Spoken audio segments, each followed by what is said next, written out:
Dear viewers, آج ہم گرمی کی شدت میں کمی کے لیے مفید جڑی بوٹیوں کے بارے میں بات کریں گے۔ موسم گرما میں بازار سے آسانی سے مل جانے والی اگر چند جڑی بوٹیوں کو غذا میں شامل کر لیا جائے تو گرمی کی شدت اور گرمی دانوں سے بچا جا سکتا ہے۔ موسم گرما اپنے عروج پر ہے، ایسے میں غذا میں چند تبدیلیاں لا کر اس کی شدت سے بچا جا سکتا ہے۔ طبی ماہرین کے مطابق گرمیوں کے موسم میں زیادہ سے زیادہ مائع غذاؤں کا استعمال کرنا چاہیے۔ اس سے ڈی ہائیڈریشن سمیت کافی حد تک گرمی سے بھی بچت ہو جاتی ہے۔ قدرتی جڑی بوٹیوں سے علاج کرنے والے ماہرین کے مطابق گرمی سے بچاؤ کے لیے چند جڑی بوٹیاں نہایت مفید ہیں۔ گرمی میں ہری سبزیوں کا استعمال زیادہ کریں۔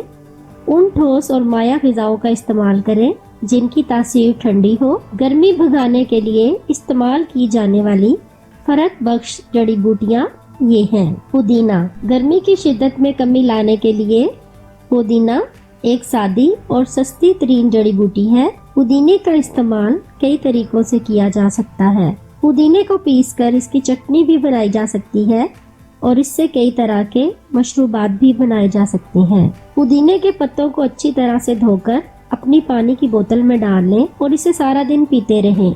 اس سے طبیعت حشاش بشاش رہے گی، جسم سے فاضل مادوں کا صفایا ہوگا اور معدے کی صحت بھی بہتر ہوگی۔ پودینہ ایک مفید جڑی بوٹی ہے۔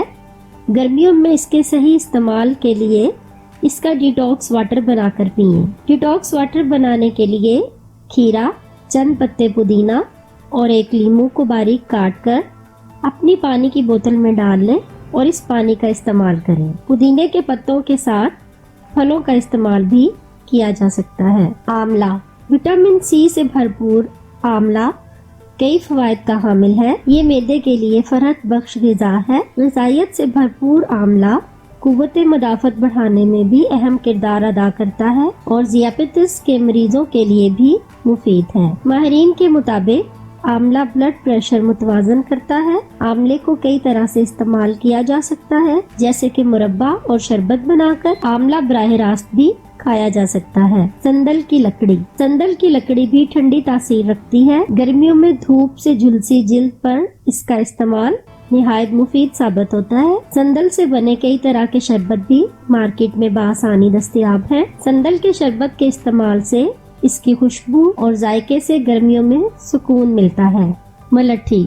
ماہرین کے مطابق ملٹھی سینے اور سانس کی نالیوں کے لیے نہایت مفید جڑی بوٹی ہے۔ اگر گرمیوں میں اس کا استعمال کیا جائے تو ڈی ہائیڈریشن اور ڈائریا سے بچا جا سکتا ہے۔ گرمیوں میں ہونے والی وائرل کھانسی، نزلہ، زکام اور بخار میں بھی اس کا استعمال مفید ہے۔ فالسے کا شربت۔ گرمیوں میں پھل فالسے کا استعمال نہایت مفید ثابت ہوتا ہے، جبکہ کیلشیم حاصل کرنے کے لیے یہ ایک بہترین ذریعہ ہے۔ بیریز میں شمار کیا جانے والا پھل فالسا، اس میں سوڈیم اور پوٹاشیم کی بھاری مقدار پائی جاتی ہے، جس کے استعمال کے نتیجے میں انسانی جسم میں آئنز کی سطح برقرار رہتی ہے، جس سے طبیعت تر و تازہ اور توانا محسوس ہوتی ہے۔ ڈیئر ویورز، ہماری کاوش کو سراہنے کے لیے ہمارے چینل کو ضرور سبسکرائب کریں۔